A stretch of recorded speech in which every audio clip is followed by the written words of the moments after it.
Эртең бир күнү барып кол коем, Кудай буйрса, бардыгы даяр болуп калды. Могу кредит маселеси боюнча. Кредит маселеси боюнча мына 100 000 сомго чейин алган кредитниктердин 3 айлык процентин биз жардам беребиз деп атабыз. 3 айлык процентин. 100 000ге чейинкилерди гана. Андан өйдө карай мамлекеттин күчү жетпейт экен. Болгон күч аракетибизди жумшадык. Эми баягы 100 000ге чейинкилер дегенди билесиздер өзүңүздөр, аябай начар турмушта жашагандар. 20 000 алган, 50 000 алган, 80-90 000 анан 100 000 алган дегендер. Бул маселени 10 чакты 15 күндөн бери иштеп атканбыз. Кече күнү уже окончательно отуруп чечиштик муну. Булактарын таптык. 1 миллиард 200 миллион сом кетет экен бюджеттен, мамлекеттен. Бирок ошол 600 канча миң үй бүлөгө баягы кредит алган 100 000ге чейинкилерге ошо 3 айлык жардам берет экенбиз. Анын эми токтом чыгат, токтомго көргөзө жазып коебуз. Банк менен жана финансовый компаниялар менен барып баягы чечишкенде декабрь, январь, февралькын деп атабыз. Баягы пандемия убагында жардам бере алган жок да мамлекет. Мына эми азыр ошону колубуздан келишинче жардам берели деп атабыз. Ошонун булактарын таптык.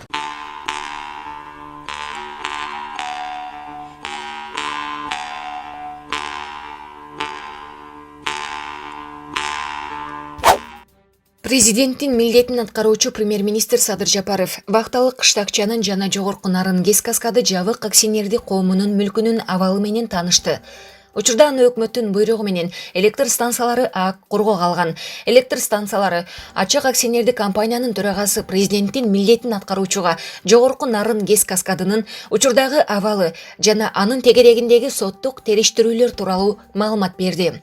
Президенттин милдетин аткаруучу жогорку нарын ГЭС каскадынын курулушу ириде өлкөнүн энергетикалык коопсуздугун камсыз кыла турган маанилүү стратегиялык объект экенин белгиледи.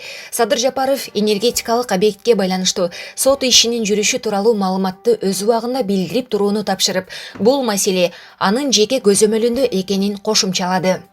Жогорку нарын ГЭС каскады жабык акционердик коому 2012 жылдын октябрь айында Кыргызстандын жана Россиянын өкмөттөрү аралык келишимге ылайык катталган. Бирок кыргыз тараптан келишимдин денонсацияланышына жана анын иши токтотулганына байланыштуу 2016 жылдын 9 августунан ушул күнгө дейин долбоордук изилдөө жана курулуш монтаждык иштери токтотулган. Булак бара келди. Бүгүн 9 ноябрда Алмазбек Атамбаевдин тарапташтары ачкачылык жарыялашып, плакаттар менен Ак үйгө келишти. Митингчилер Алмазбек Атамбаевга жана башка саясий туткундарга карата акыйкат чечим чыгарылышын жана соттор ачык болушун талап кылышууда. Ошондой эле алар парламенттик шайлоону өз убагында өткөрүүнү талап кылышууда. Анткени жогорку кеңештин 6-чакырылышына ишеним жок деп кошумчалашты митингчилер. Эске сала кетсек, 7 августта мурдагы президент Алмазбек Атамбаевдин Койташтагы Хан сарайында аны кармоо операциясы УКМКнын кызматкерлери тарабынан жүргүзүлүп, ишке ашпай калган. Эртеси 8 августта Атамбаев өзү колго түшүп берип, УКМКга жеткирилген. Атамбаев 3 кылмыш ишине, Койташтагы окуялар, Азиз Батукаевдин мыйзамсыз бошотулушу, ошондой эле мыйзамсыз баю иши боюнча тиешеси бар. 5 октябрдан 6 октябрга караган түнү ал УКМКнын абагынан бошотулуп, бирок 10 октябрда кайрадан кармалып камалган. Белгилей кетсек, жогорку сот 21 октябрда Атамбаевдин Батукаевдин ишине байланыштуу өкүмүн карашы керек болчу. Бирок сот отурумун 16 ноябрга жылдырган. Булак Назар Ньюс KG.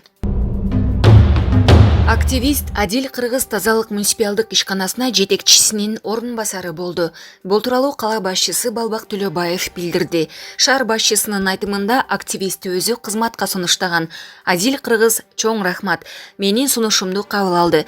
Тазалык ишканасынын жетекчисинин орун басары болду. Ишиңе ийгилик. Шаар үчүн кызмат кылат деп жазган Төлөбаев. Белгилей кетсек, Адил Кыргыз 2012 жылы жашы жетели кызды зордуктоого шектелип жүргөн.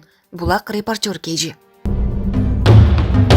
Россия Федерациясынын курамындагы Мордовия Республикасында 56 жаштагы кыргызстандык жаран жергиликтүү тургундун колунан каза болду.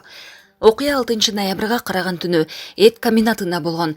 Жумушчулардын ортосундагы чыккан чырдын кесепетинен Торбеев айылынын 33 жаштагы тургуну Кыргызстандын жаранынын башына бир урган. Жабырлануучу тең салмактуулугун жоготуп жерге жыгылган. Ал баш сөөгү жана мээсинен алган жаракатынан улам каза болуп калган. Аталган факт боюнча кокустан адам өлүмүнө алып келген ден соолукка атайлап оор зыян келтирүү беренеси менен кылмыш иши козголду. Кармалган адам күнөөсүн мойнуна алган жок. Булак баракелди. Алабукада базарлар белгисиз мөөнөткө чейин жабылды. Бул тууралуу репортерго Жалал Абад облустук ички иштер башкармалыгынын басма сөз кызматынан кабарлашты. Маалыматка ылайык, Алабука районунун айыл аймактарында жума жана ишемби күндөрү жергиликтүү тургундар үчүн бир күндүк мал базар жана кийим сатуучу жайлар иштеп келген. Ал эми жекшемби күнү Чаткал, Алабука, Аксы райондорунун тургундары борбордук базарга келишип, жайма базар жана мал базарда соода кылып келишкен. Алар эпидемиологиялык кырдаалга байланыштуу райондук штабтын чечиминин негизинде белгисиз мөөнөткө чейин ишин токтоткон. Буга байланыштуу милиция кызматкерлери базарларга барып түшүндүрүү иштерин жүргүзүшкөн. Анын алкагында мал базарга алыскы аймактардан келүүчү тургундарга убара тартып келбөө керектиги эскертилип, илдет азайбай жаткандыгы, тургундар бул кырдаалды туура түшүнүү менен кабыл алып, оору менен күрөшүүдө жоопкерчиликтүү болуу керектигин айтылган. Ошондой эле маалыматта мындан сырткары милиция кызматкерлери көңүл ачуу борборлордо, соода түйүндөрдө, коомдук тамактануучу жайларда санитардык эрежелердин сакталышын сан эпид көзөмөл борборунун кызматкерлери менен биргеликте текшерүүгө алып жаткандыгы айтылат. Булак репортер Кейжи. Быйыл Бишкек шаарына жаңы жылдык фейерверк менен жаңы жасалгаларды сатып алуудан баш тартууну чечтик. Бул тууралуу Бишкек шаарынын вице-мэри Айжан Чыныбаева Facebook баракчасы аркылуу билдирди. Анын айтымында мындай чечим мэриянын кызматкерлери жана кала мэри Балбак Төлөбаев менен биргеликте кабыл алынган. Шаардын көчөлөрүн жана борбордук аянтты кооздоо үчүн колдонууга мүмкүн болгон былтыркы жасалгалардын бардыгы пайдаланылат. Үнөмдөлгөн акча мүмкүнчүлүгү чектелген балдары бар аз камсыз болгон үй бүлөлөргө, ошондой эле ардагерлердин белектерине жумшалат деп жазган Чыныбаева. Вице-мэр колдоого муктаж болгон үй бүлөлөргө же жашоо шарты кыйын жалгыз бой энелерге, аяз ата болууну каалагандарды мэрия менен кызматташууга чакырган. Булак Спутник Кейжи. Кыргызстанда евронун курсу 100 сомдон жогорулап кетти. Бул тууралуу Валюта Кейжи сайтынан билүүгө болот. Андагы акыркы маалыматтарга караганда акча алмаштыруу жайлары менен банктар 1 еврону 99-15 сомго сатып алып, кайра 156 сомдон сатууда. Ал эми расмий курс катары 99-23 сом көрсөтүлүүдө.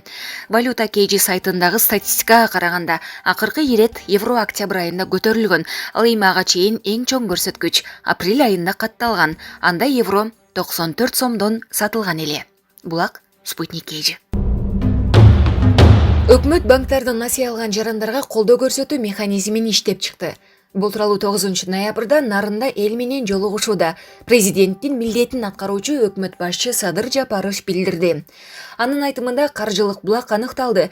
Жардам 100 000 сомго чейинки өлчөмдөгү насыясы барларга берилет.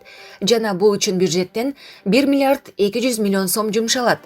100 000ге чейин насыя алгандардын 3 айлык пайыздык үстөгү боюнча жардам беребиз. 100 000ге чейинкилер гана. Бул аябай начар турмушта жашагандар, 20 000, 50 000 же 80 000 алгандар.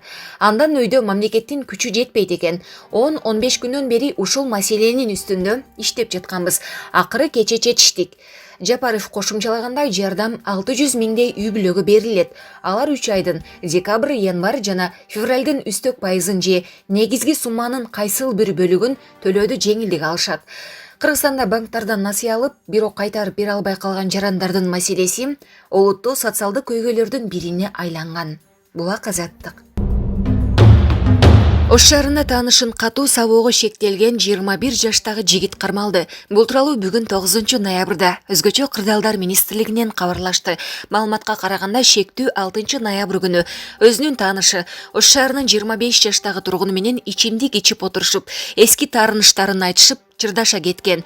Натыйжада бири, экинчисин желим түтүк менен катуу сабап, ал тамагынан оор жаракат алган. Учурда ооруканада оор абалда жатат. Ош шаардык ички иштер башкармалыгынын Ак Бура милиция бөлүмү тарабынан иликтөө иштери жүрүп жатат. Шектүү убактылуу кармоочу жайга киргизилди. Экөөнүн ортосундагы чыр биргелешип банктардын биринен алынган. 100 000 сом кредитти төлөө маселесиндеги өз ара келишпестиктен чыккан деп айтылат маалыматта. Булак турмуш кежи. Бүгүн 9 ноябрда саат 3:20 чамасында милициянын кайгылуу кызматынын кызматкерлери тарабынан уурулукка шектүү жаранды кармашкан. Бул тууралуу аталган кызматтын басма сөз кызматы билдирди. Маалыматка караганда 102 кызматына 1967 жылы туулган жаран арызы менен кайрылган. Анын айтымында ошол түнү болжол менен саат 2:30 чамасында белгисиз жаран Тоголок Молдо көчөсүндө жайгашкан дүкөндөрдүн биринен баасы 13 000 сомду түзгөн азык-түлүк уурдап кеткен. Жазылган арыздын негизинде милициянын кайгылуу кызматынын кызматкерлери ошол замат чечим кабыл алып, ыкчам издөө иш-чарасын уюштуруп, кылмышка шектүү катары 1996 жылы туулган жаранды кармашып, 1 Май райондук ички иштер башкармалыгынын тергөө кызматына өткөрүп беришкен. Бул факт сотко чейинки өндүрүшкө алынды. Булак баракелди. АКШнын азыркы президенти Дональд Трамп добуштардын кайра саналышын талап кылып, митинг өткөрүүнү пландап жатат. Бул тууралуу Эхос маалыматтык порталына таянып, Известия басылмасы жазды. Аталган маалыматты президенттин кеңешчилери айтып берген. Анда Трамптын штабы Жоржия, Аризона жана Пенсильвания штаттарындагы добуштарды кайра саноо боюнча команда түзө турганы кабарланган. Ошондой эле бул жолку шайлоодо мурда эле көз жумган адамдардын атынан добуштар берилгени ачыкталары кошумчаланды. Эске салсак, 3 ноябрь күнү АКШ өзүнүн 46-чы президентин шайлады. Добуш берүүнүн жыйынтыгы менен мурдагы вице-президент Джо Байден жеңишке жетти. Ага 538 тандоочунун 290-у өз добушун берген. Бирок Трамп жеңилгенин моюндабай, жактоочулары сотко арызы менен кайрылууда. Булак Спутник кежи. Ички иштер министрдин экстремизмге жана мыйзамсыз миграцияга каршы күрөшүү боюнча кызматы Балыкчы шаарынын четиндеги талаадан курал, ок-дары жана баңгизаттар сакталып турган жерди тапты. Бул тууралуу ички иштер министрдин маалымат кызматы билдирип, окуя болгон жерде тартылган видеону өзүнүн YouTube каналына жүктөдү. Курал жарак сакталып турат делген жерге экстремизмге жана мыйзамсыз миграцияга каршы күрөшүү боюнча кызматынын өкүлдөрү Балыкчы шаардык милициясынын тергөөчүлөрү менен бирге барган. Алар сумкага салынып, катылган Калашников үлгүсүндөгү курал, граната, бычак, баңгизат, спирт жана таанылбаш үчүн кийип алчу бир нече даана баш кийим табышты деп айтылат билдирүүдө. Аталган факт курал ок-дарыларды мыйзамсыз жүгүртүүгө ылайык кылмыштардын жана жоруктардын бирдиктүү рейстерине каттоого алынды. Учурда аларды каткандардын ким экени аныктоо иштери жүрүп жатат. Булак Спутник кежи.